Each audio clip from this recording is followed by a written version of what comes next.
السلام عليكم ورحمة الله وبركاته، وأهلا بكل حبايبي في قناة لؤلؤ سرانا. طبعا الورشة النهاردة تعتبر مفاجأة لأن ناس كتير طلبت مني إني أشتغل على الفريم المعدن اللي عدد الإخرام بتاعته أقل من 50. في ناس كانوا عايزين على 43، في ناس أخرامهم 48 49، المهم أي رقم أقل من 50. أنا جاية النهاردة أحل لكم مشكلة فريم المعدن. شرح الأول مرة، مش هتلاقوه في أي مكان، مفاجآت حصرية جدا جدا جدا. بس اللي عايز يعرف ازاي يتعامل مع شنط الفريم المعدن بأي نوع عدد إخرام، سواء كان زوج، سواء كان أعداد فردية، سواء كان فريم أي مقاس فريم، النهاردة أنا هحل لكم كل المشكلة. بس اللي عايز يعرف كل التفاصيل دي يستنى معايا لنهاية الورشة على حسب الأجزاء. أنا هقسمها لجزئين علشان ما يكونش الشرح طويل والفيديو ما يكونش طويل وناس تزعل مني وتقول لي الباقة خلصتها لنا، فأنا هقسمه على جزئين إن شاء الله. فاللي عايز المعلومة الخلاصة النهائية لشنط الفريم المعدن يستنى معايا للآخر ويشوف الجزئين كاملين، يعني ما يشوفش جزء ويسيب الجزء التاني، لأني هقول لكم معلومات صدقوني والله العظيم مش هتلاقوها في أي مكان، ولا هتلاقوا حد شارحها، ولا هتلاقوا حد شارح لكم إزاي تشتغلوا بالفريم المعدن مهما كان عدد الإخرام، فردي زوجي، مقاس الخرز بتاعكم كبير أو مقاس الخرز صغير، يعني مقاس 10 أو مقاس 8، أو لو اشتغلت بلولي 10 وفتافيت 14 أو لولي 8 وفتافيت 12. أنا هحل لكم كل مشاكل الفريم، وأهم مشكلة فيه اللي هي الإخرام، وتاني مشكلة فيه إنه ما بيقفلش بعد ما بشتغل. كل ده هحلها لكم إن شاء الله في الورشة الخطيرة دي. كملوها للنهاية وياريت توصلوها لأكبر عدد من الناس مجنناهم شنطة فريم المعدن.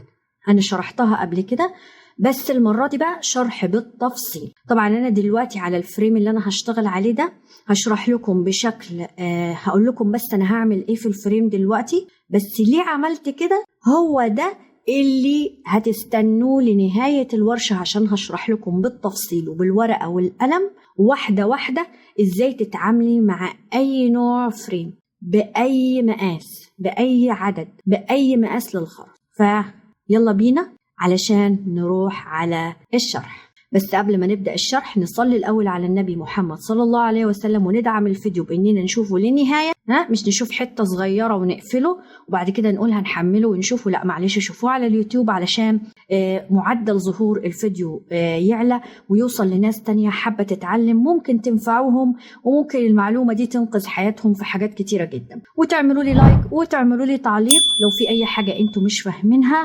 وتشاركوا الفيديو لأكبر عدد من الناس. فيلا بينا نروح عشان نعرف ايه الخامات المطلوبة مننا وايه اللي احنا هنعمله في الشنطة اللي مجننانا كلنا دي.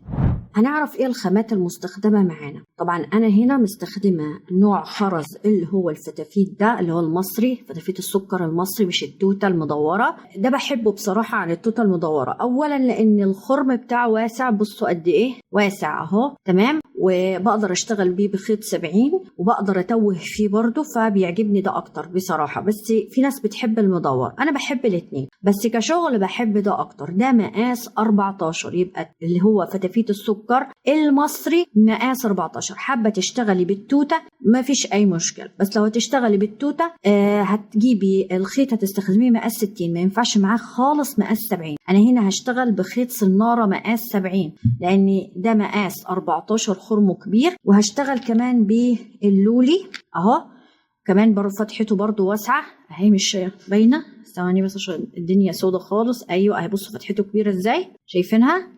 طيب ده هستخدم برضو فيه خيط 70، ده مقاس 10. ده مقاس كام؟ مقاس 10، يبقى ده مقاس 10 وده مقاس 14، عشان في ناس بترجع بعد ما بشرح بيسألوا على المقاسات. نعيد 14 ومقاس 10. لو هتجيب التوتة المدور يبقى مقاس برضو 14. انا هنا هشتغل بمقاس كبير، تمام. طب في ناس هتقولي طب احنا عايزين ننفذها بمقاس 8، يعني كلها مثلا لولي 8 او مقاس كريستال كله 8، او عايزين ننفذها بلولي 8 وبفتافيت 12، لان لازم يكون فرق 4 درجات ما بين اللولي والفتافيت، ما ينفعش الاثنين يكونوا قريبين من بعض. يبقى 8 هنستخدم معاها 12 و10 هنستخدم معاها 14 فتافيت. لو عايزين تعرفوا الاجابه زي ما قلت لكم في نهاية الورشة، في الجزء الثاني إن شاء الله، إن هقسمه على جزئين عشان ما يبقاش طويل. فزي ما قلت لكم الإجابات دي إن شاء الله في النهاية، فتابعوا الورشة للنهاية عشان تعرفوا الإجابات اللي حقيقي والله بدون مبالغة هتشكروني عليها في النهاية ومش هتلاقوها في أي مكان. إحنا بقى هنشتغل على الفريم ده. طبعا أنا اشتغلت جنب عشان بس بتأكد، لازم تشتغلي جنب كده تتأكدي من الشغل بتاعك. طبعا ما نسيناش ان من الادوات اكيد المقص والبنس بتاعنا ده اساسي، وكمان الفريم المعدن ده مقاس 20، هو 19 بس نقدر نقول 20. طب ازاي اعرف مقاس الفريم بتاعي لو فرضا ان انا اشتريته واللي بشتري منه ما قاليش مقاسه؟ كده هتجيب المتر اهو وكده اهو، بصي من هنا لهنا كام؟ 19 سنتي اهو، شايفين 19 سنتي، يعني نقدر نقول 20. هو مش بيبقى 20 بالملي، في فريمات 20 بالملي، في فريمات بتبقى 21 شوية أعلى من 20 بدرجة. فكده بتعرفي نفترض إن ده مقاس 20. عدد الإخرام أنا عندي 49. في ناس قالوا لي إحنا عايزينه على عدد إخرام 43. لو عدد إخرامك 43، لو عدد إخرامك 45، لو عدد إخرامك 47، لو عدد إخرامك 49، أو أي رقم فردي يعني حتى فوق 50، 51 53 57 59 إلى ما لا نهاية، أي رقم فردي وعايزة تستخدمي الخرز اللي أنا قلت عليه اللي هو فتافيت 14 ولولي 10، هتمشي بالطريقة بتاعتي. تمام؟ يبقى رقم فردي وعدد إخرام، قلنا أول حاجة قلنا عدد إخرام فردية وفريم مقاس 20 أو حتى لو أقل، يعني حتى لو الفريم أقل 18 17 برضه هتمشي بنفس الطريقة، وفتافيت 14 ولولي 10، أو لو حابة تشتغلي كل لولي بمقاس 10 هتمشي على الطريقة دي. طيب لو أنا حابة أشتغل كان الفريم بتاعي أعداد زوجية، لها طريقة هشرحها زي ما قلنا في النهاية. طيب لو كان أعداد فردية برضو بس أنا عايزة أشتغل بخرز أقل من 10، 8 و12، 8 لولي و12 فتافيت برضو في النهاية، كل حاجة في النهاية. وحتى لو زوجي مقاس 8 إزاي برضو هنشتغلوا على الفريم، هنشرحه في النهاية بالتفاصيل. المهم دلوقتي إنكم تركزوا في ده، في طريقة ده اللي هو عدد الإخرام بتاعته رقم فردي، سواء كان 41 43 45 47 49 أو حتى فوق 50 بأي رقم فردي، هنشتغله بالطريقة اللي أنا هقولها دي. أنا زي ما قلت لكم بشتغل وش وجنب كده عشان أتأكد من شغلي، أتأكد. بصوا مشدود إزاي، بصوا أتأكد من طريقتي. الكلام اللي أنا هقوله لكم في النهاية أو القواعد اللي هقول لكم عليها وفعلا لو اشتغلتوها في أي فريم هيتظبط معاكم، دي جاية من فين؟ لحد شرحها لي ولا حد قالها لي، دي جاية من الخبرة ومن كتر الشغل ومن كتر الأغلاط، من كتر ما غلطت فيها وفكتها ووصلت في النهاية للتقسيمات اللي أنا هجيبها لكم دلوقتي على طبق من ذهب بدون ما تتعبي ولا تفكي ولا تعملي. فياريت مشاركة ودعم، ويا ريت كمان يعني بجد توصلوا الفيديو ده لأكبر عدد من الناس. طيب ازاي يبقى شغلك بالطريقة الحلوة دي؟ تمام؟ وازاي بعد ما تخلصيها وتيجي تقفلي يتقفل معاكي؟ بصوا زي عشان تعرفي ان الفريم ده كويس او لا. بص لما بتيجي تقفلي، سامعين الصوت ده؟ اهي التكة العالية دي هي دي اللي بتقولي ان الفريم ده جامد وكويس، وان لما هاجي اخلص شغلي واجي اقفل هيقفل معايا، وان الشغل ايه اهم حاجه وانت بتشتغلي يكون شغلك مشدود وفي نفس الوقت مش مشدود قوي، مريح. تمام؟ طيب احنا اشتغلنا جنب.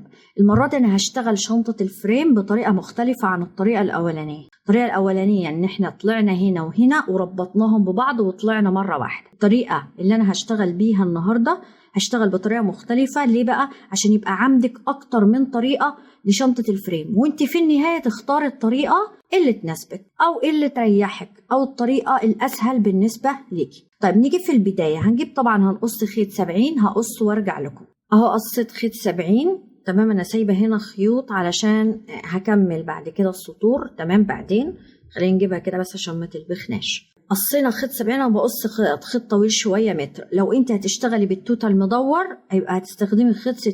انا عشان هشتغل اللي هو مقاس 14 المصري الفتافيت السكر العادي ده، فباخد خيط مقاس كام؟ مقاس 70. تمام؟ يلا بينا على الشرح. ربطت بس هنا الحتة دي علشان اعرف اشتغل وما تقرفنيش. بعد ما نخلص نبقى نفكها. بصوا بقى هنعمل ايه، ركزوا معايا جدا جدا جدا. انا كنت شرحت الفريم قبل كده بس نشرحه مرة تانية بالتفاصيل المملة. الفريم عندنا ناحيتين، تمام؟ انت بتشتغل الناحيتين زي بعض. عندنا فوق اللي هو ده الحتة دي الناعمة دي اللي فيها الخرام، وعندنا الجزء اللي تحت ده، بصوا اللي داخل ده، تمام؟ هنا بقى انا هبدأ اعمل ايه، من هنا بقى ابدأ ادخل. طيب الطريقة اللي انا همشي بيها قبل ما ابدأ ادخل او اعمل اي حاجة زي ما قلت لكم، لو انت رقم فردي 43 45 47 49 41 او اي رقم فوق ال50 بس فردي هتمشي بالطريقة دي. ده لو كان الخرز بتاعك كبير مقاس 10 كلولي او كأي نوع خرز مقاس 10 او كفتافيت 14. هنمشي ازاي؟ هسيب في الاول من هنا خرم، وهسيب في الاخر خرم، وهسيب في النص خرم، وهشتغل الباقي كله خرمين خرمين، يعني هسيب خرمين خرمين، تمام؟ بالقاعدة دي او بالطريقة دي هنعمل ايه؟ شايفين الحتة دي؟ شايفينها؟ اهي، تمام؟ او خلينا نبدأ من هنا، ماشي؟ خلينا نبدأ من هنا. هنبدأ من هنا، شايفين اللي هي الحتة دي اللي هي الخرم اللي تحت ده اللي هو اول واحد، اول واحد شايفينه اهو، ده اول واحد اهو، اول واحد شايفينه. اهم حاجة عندي تشوفوا كويس، تمام؟ دخلنا في اول واحد، تمام اهو. نيجي بقى الناحية التانية من الخيط، هنيجي هنا هنسيب خرم واحد بس، شايفين اهو، خرم واحد بس هنسيبه، وهندخل في الخرم اللي بعده. شايفين الخرم اللي بعده ده؟ شايفينه ده اهو، ادخل فيه،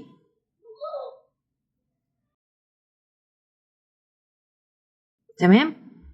يبقى انا الخيط بتاعي داخل في الخرم الاولاني اهو، شايفين في الخرم الاولاني، يعني انا هنا بدخل في الاولانيه وبسيب خرم اهو، شايفينه اهو، بسيب خرم، بدخل في الاولانيه بسيب خرم، وبدخل في رقم 3، تمام؟ وطلع الخيطين منهم وابدا اوسطن الخيط بتاعي. بنوسطن الخيط ازاي؟ بنجيب اليمين والشمال كده اهو، تمام؟ وابدا اشد، اعمل خيطي كده كده، اشده كده، اعمل كده، اتوسطن. هو اصلا طالع في النص بالظبط، تمام؟ جميل جدا. طيب بعد كده هنعمل ايه؟ هنشتغل عادي، ده الخيط اليمين وده الخيط الشمال، واحنا متعودين ان دايما الخيط اليمين اللي بندخل في الخرز والخيط الشمال هو اللي بمشيه في السطر، نفس الكلام. بس انا هنا السطر هيكون بالنسبه لي هو الفريم، وهنا هدخل الخرز بتاعي.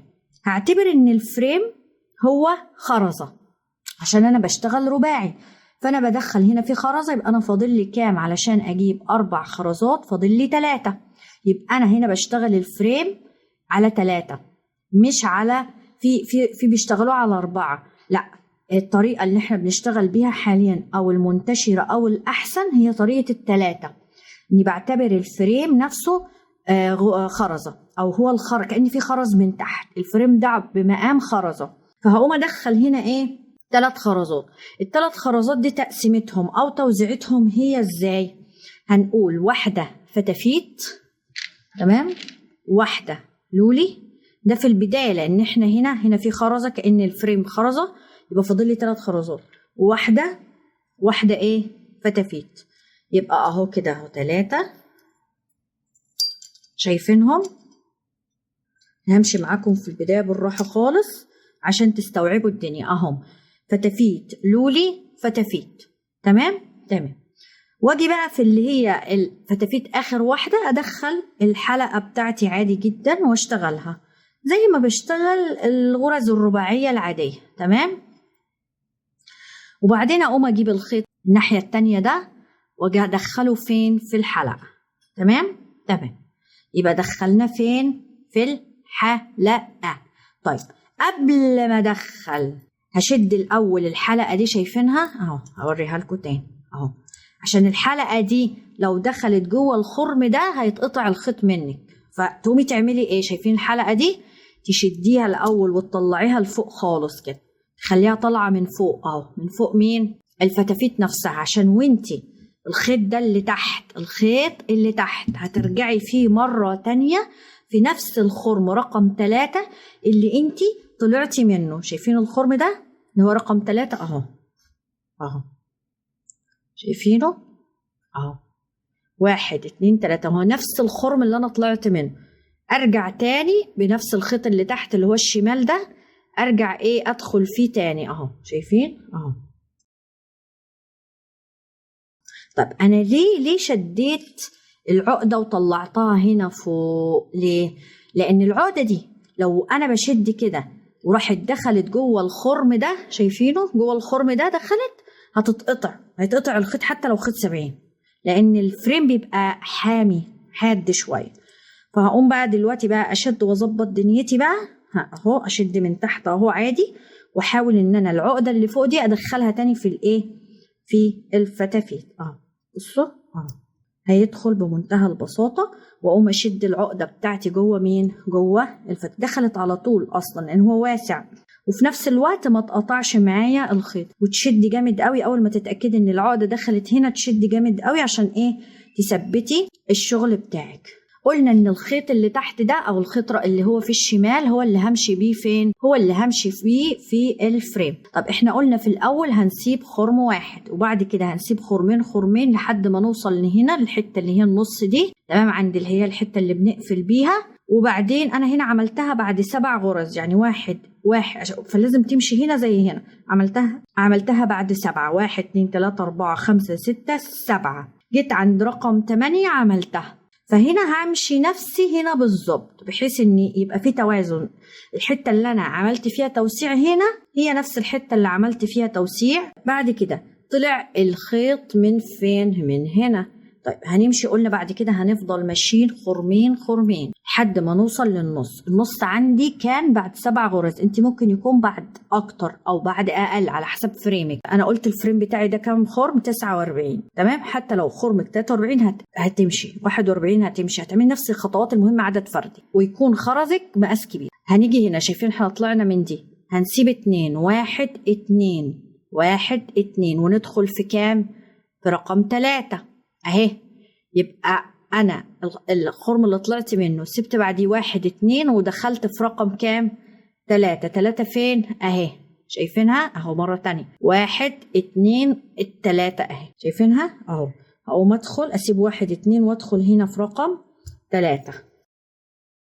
بعد كده عادي جدا بقى، هنا نعتبر بقى ان انا معايا خرزتين، دي 1 والفريم 1 هيبقوا 2، يبقى انا هقفل بكام؟ بخرزتين. الخرزتين دول عبارة عن ايه؟ عبارة عن واحدة لولي وواحدة فتافيت، فهقفل بلولي وفتافيت. سهل جدا صح ولا لا؟ عبيط والله العظيم، فريم المعدن ده عبيط جدا. فانتوا بس لو فهمتوا القواعد بتاعته وتشتغل ازاي وتسيب خرام قد ايه خلاص. وصدقيني الحاجات اللي انا هقولها ليكوا دي تشتغليها في اي نوع او في اي عدد فريمات، مش هيخرج عن الطريقة بتاعتي دي. وهتنسوا بقى المشاكل بتاعت الفريم. قلنا بنعمل ايه؟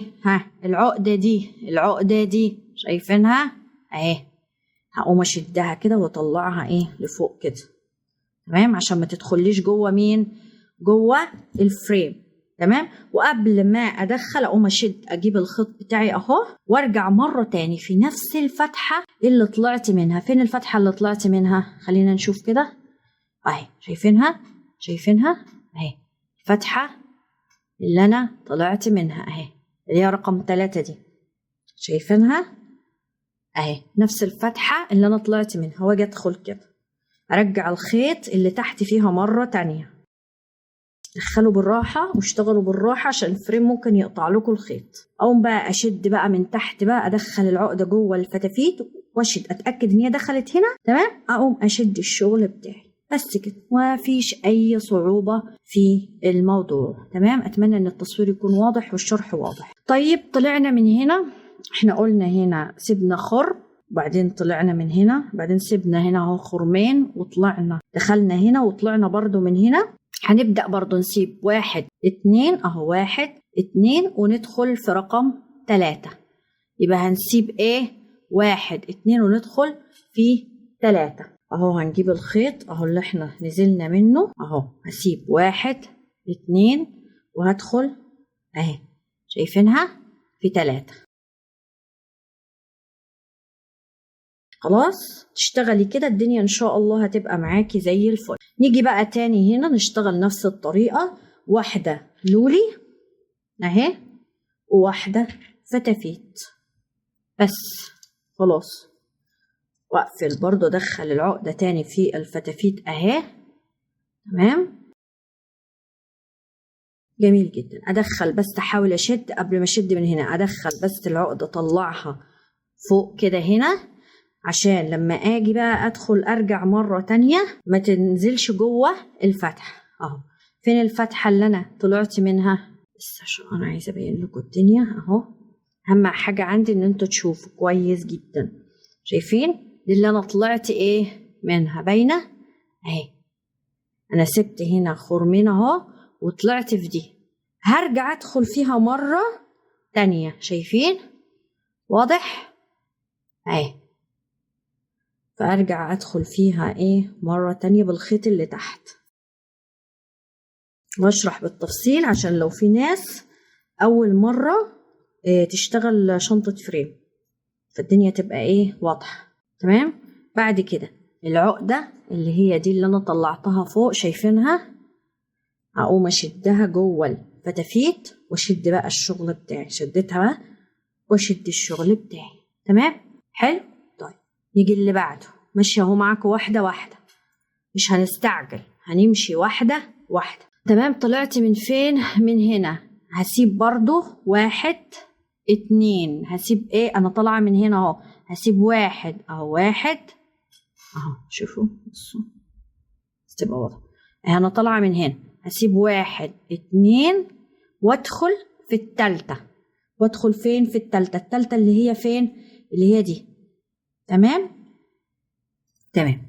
هشتغلها بنفس الطريقة لحد ما اوصل للنص بالنسبة لي انا بعد 7 غرز، وارجع لكم عشان اوريكم هنعمل ايه. بصوا بقى وركزوا معايا. هنا كان النص بتاعي بعد 8، 1 2 3 4 5 6 7 8، وهنا كان بعد 1 2 3 4 5 6 7. ليه؟ لان هنا ده قريب من هنا، فكان بعد 7 غرز انا بدأت اعمل هنا حتة اني ادخل في خرم، لكن هنا كان ده ابعد شوية، يعني ده بص هنا وده هنا، فاشتغلت 8 لحد ما وصلت عند قريب من اللي هي الحتة اللي بنقفل بيها اللي هي النص، وابدأ اعمل هنا. دخلت ايه؟ خرجت دخلت ايه؟ سبت خرمين خرمين. يبقى هنا اول حاجة خرم، سبت خرم، بعد كده خرمين خرمين خرمين خرمين خرمين، كله خرمين. اجي بقى هنا اعمل ايه؟ اسيب خرم واحد في النص زي ما في الاول سبت خرم، هنا هسيب خرم عشان اعمل توازن وما يتبقاش معايا اي خرم في النهايه. فبصوا بقى الخيط طالع من فين اهو؟ طالع من هنا. تمام. انا هسيب خرم واحد بس، خرم واحد بس، وادخل في رقم 2. هسيب ده، شايفينه؟ هسيب ده وادخل في ده، يبقى هسيب خرم واحد بس، يبقى هسيب ده وهدخل فين؟ هدخل في ده. فهمتوا الفكرة؟ ده علشان اول حاجة ما يحصلش معايا وانا بشتغل انه يحصل خرم يتبقى خرم في الاخر، واعمل توازن في شغلي. وتاني حاجة عشان الخرز كبير فما ينفعش ان انا اشتغل واسيب خرم، فبسيب خرمين للتريح، واجي بس هنا عشان اعوض الغرزة اللي هتطلع لي هنا، فهدخل هسيب فتحة واحدة او خرم واحد واشتغلها برضو بنفس الطريقة اللي هي واحدة لولي وواحدة فتافيت. حلو الكلام؟ مفهوم؟ لو في اي حاجة في شرحي مش مفهومة اكتبولي في التعليقات علشان اظبطها ويعني ايه اخد بالي منها بعد كده او اشرحها لكم اكتر. تمام. واجي كده هنا الخيط ادخله في الحلقة بتاعتي، واجي اشد ادخل الحلقة هنا اطلعها من فوق. مش حابة تطلعيها عادي براحتك، ممكن تسيبيها عادي، بس انا بحب اطلعها للامان اكتر عشان ما ترجعش تدخلي مرة تانية في الخرم فيقوم يتقطع مني الخيط وانا بشتغل. واجيب بقى ارجع ادخل مرة تانية فين؟ عايزة بس اوضح لكم. شايفين الخيط اللي طالع منه الخرم؟ ارجع تاني في نفس الخرم اللي انا طلعت منه. تمام. ارجع مرة تمام. وارجع بعدين اشد من هنا وادخل العقده جوه الفتافيت وشد شغلي جامد قوي. شد ايدك جامد عشان الشغل يبقى مظبوط. اللي بعد كده هسيب بقى، هرجع تاني اسيب خرمين خرمين خرمين لحد اخر واحده. هشتغل لكم واحده وارجع لكم هنا في النهايه اللي هي هسيب فيها خرم واحد. تمام. يبقى هشتغل هنا بنفس ما اشتغلت هنا اهو. طالع الخيط من فين؟ من هنا. تمام. يبقى هسيب ايه؟ هسيب خرمين اللي هو ده واحد اهو، شايفين؟ واحد اتنين. هسيب خرمين اهو، واحد اتنين، وهدخل في خرم رقم 3. يبقى هسيب واحد اتنين وادخل في خرم اهو رقم 3.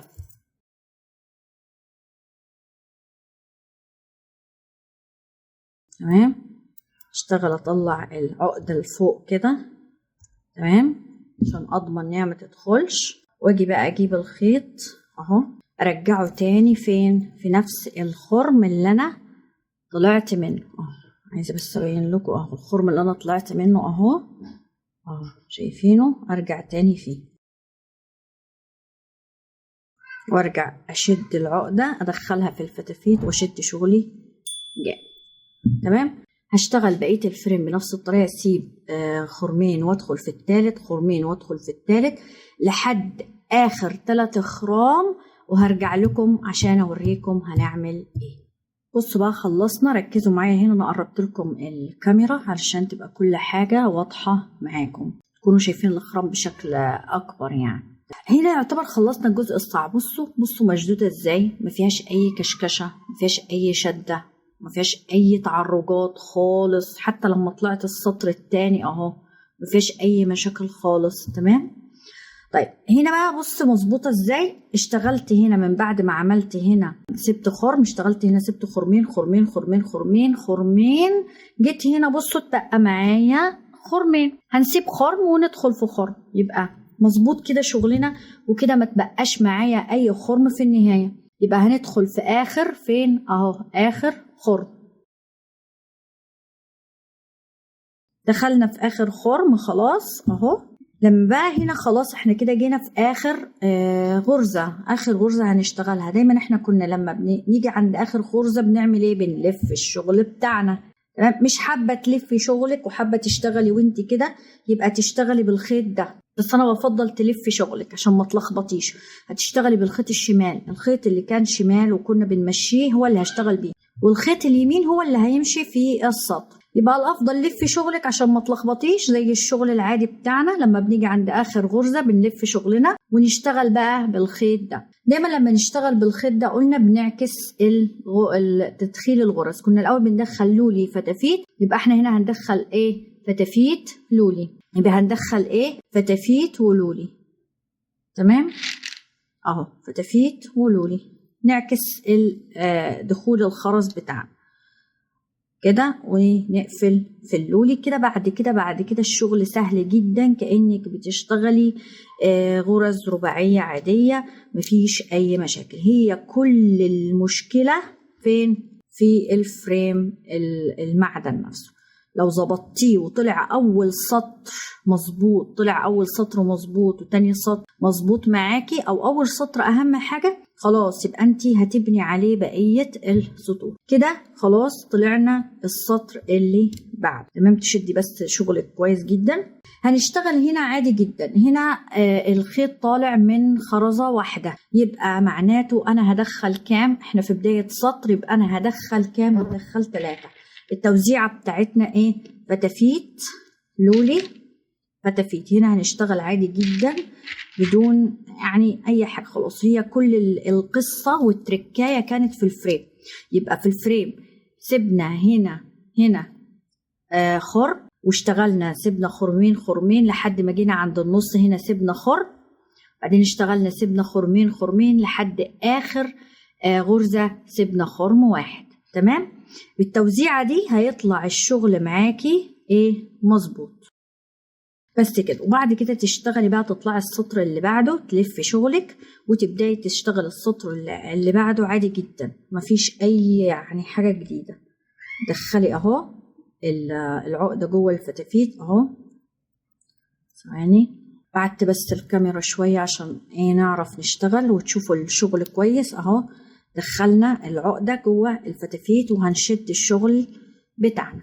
أول واحدة هتكون مش ثابتة عادي جدا، لما هتمشي الخيط في السطر هيمشي.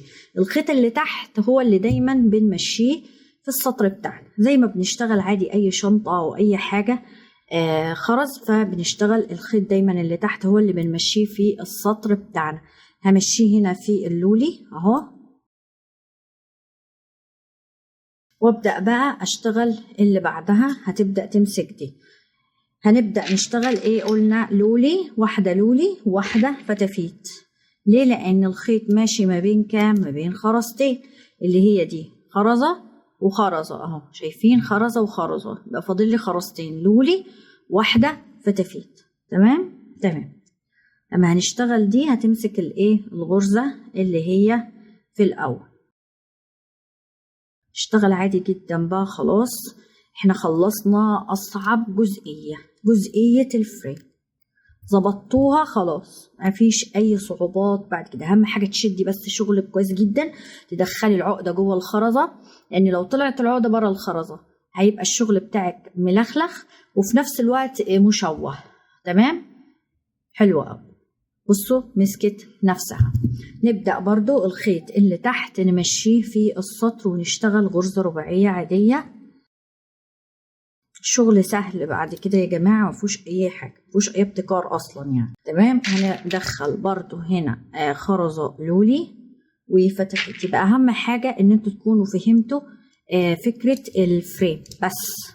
خلاص عرفت التوزيعة بتاعت الإخرام لأي عدد فردي هتمشي. جربيها في أي عدد فردي بخرز مقاس 10 وخرز مقاس 14 فتافيت، أو خرز بس مقاس 10 لولي أو كريستال، هتلاقيها ظبطت معاكي.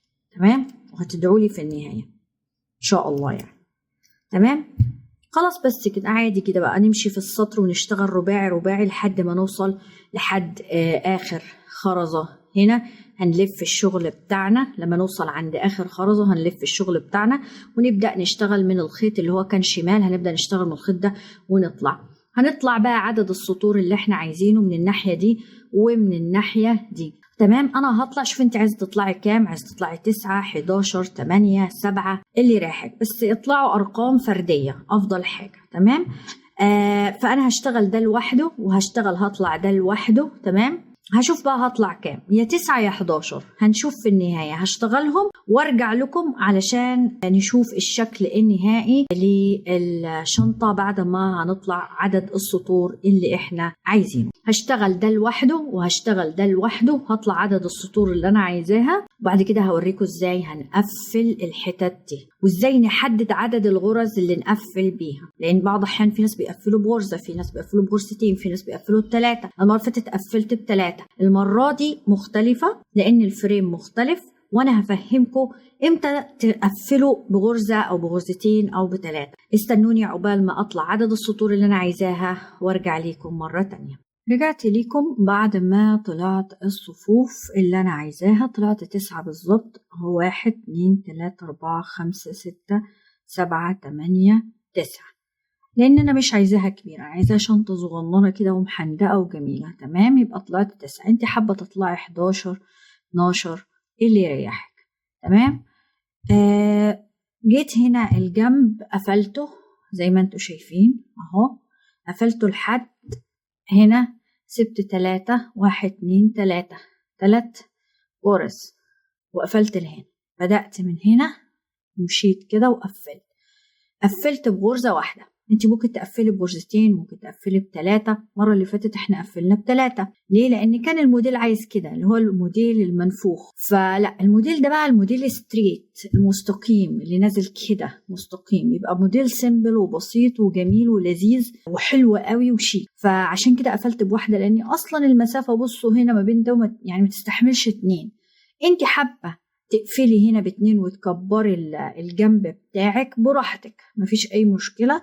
وعلشان تعملي حته انه يدخل لجوه اكتر، لان كل ما بتزودي غرز هنا بتحس ان هو بيخش لجوه اكتر وبيعمل انتفاخ في الشنطه. حابه تخليها شكلها مستقيم كده، فانا قفلت هنا بغرزه. وبرضو على حسب المسافه، لو لقيت ان المسافة الفريم بتاعك في فريمات بتبقى اكبر من كده فبتبقى المسافة كبيرة فبتاخد منك غرزتين، فانا هقفل بغرزة واحدة بس. فانا سبت لكم الجنب ده هنقفله مع بعض. لو هتقفلي بغرزتين هتقفلي ازاي بقى؟ مثلا يعني انت جيتي عايزة تقفلي بغرزتين مش بغرزة واحدة، فانا هقفل بغرزة واحدة، فهدخل الخيط هنا وهشتغل هقفل هنا بخرزة واحدة لولي. تمام. طب لو انت عايزة تشتغلي خرزتين او غرزتين هتعملي ايه؟ هتدخلي الخيط برضو هنا وهتشتغلي، هتحطي هنا واحدة لولي وفتافيت، وهنا هتحطي واحدة فتافيت وهتقفلي. دي غرزة، دي سموها غرزة طايرة. بعدين الغرزة اللي بعديها هتحطي بس واحدة لولي من تحت وتدخلي الخيط هنا، وبعدين تحطي واحدة لولي من فوق وتقفلي. ده لو انت هتقفلي بكام؟ غرزتين. طب انا هقفل بغرزة واحدة هعمل ايه؟ بصوا بقى وركزوا معايا. هتجيبي خيط متر، مش خيط طويل قوي، او على حسب الشنطة الارتفاع بتاع شنطتك. هتجيبي خيط اهو وهتعملي ايه؟ بصوا معايا ركزوا. هنيجي بقى نجيب الخيط ده وهندخله فين؟ هندخله هنا، وهقوم اعمل ان انا بوسطن الخيط ده. بعد ما وسطنته هاجي الخيط اللي فوق، اللي هو فوق ده، شايفينه اهو الخيط اللي فوق ده، احط فيه، احنا هنقفل بواحدة لولي، يبقى هحط فيه خرزة اهو، خرزة لولي. تمام. وبعد كده اجيب نفس الخيط اللي فوق ده، اللي هو الخيط اللي فوق ده، وارجع ادخله فين؟ ارجع ادخله هنا في اللولي اللي هي في الناحية التانية، شايفينها؟ اللي هي دي، اللي هي الفتافيت اللي في الناحية. تمام. يبقى انا كده معايا كام؟ 1 2 3، فاضل لي 4 اللي هي اللولي اللي انا هقفل بيها. اهي واحدة لولي من تحت هقفل بيها، شايفينها؟ اهي حطيتها اهي شايفينها. وهاجي اعمل ايه؟ هقفل كده بيها بس كده. موضوع بسيط جدا جدا جدا، تقفيل زي تقفيل اي جنب. تمام. دخل العقدة جوه الخرز. دي اول واحدة قفلتها. اجي للي بعديها هعمل ايه؟ همشي بقى في السطر بتاعنا، همشي كده في الخرزة، في خرزة الفتافيت اهو، واحدة كده، الناحية التانية برضو بنفس الطريقة، وهقفل بايه؟ بخرزة لولي. هجيب واحدة لولي وهقفل بيها.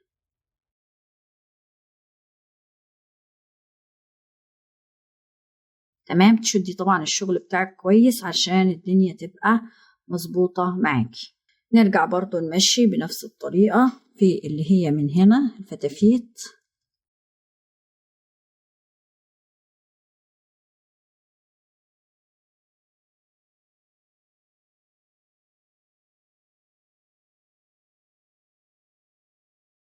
ونفضل ماشيين لحد قبل آخر 3 خرزات بنفس الطريقة. تمام.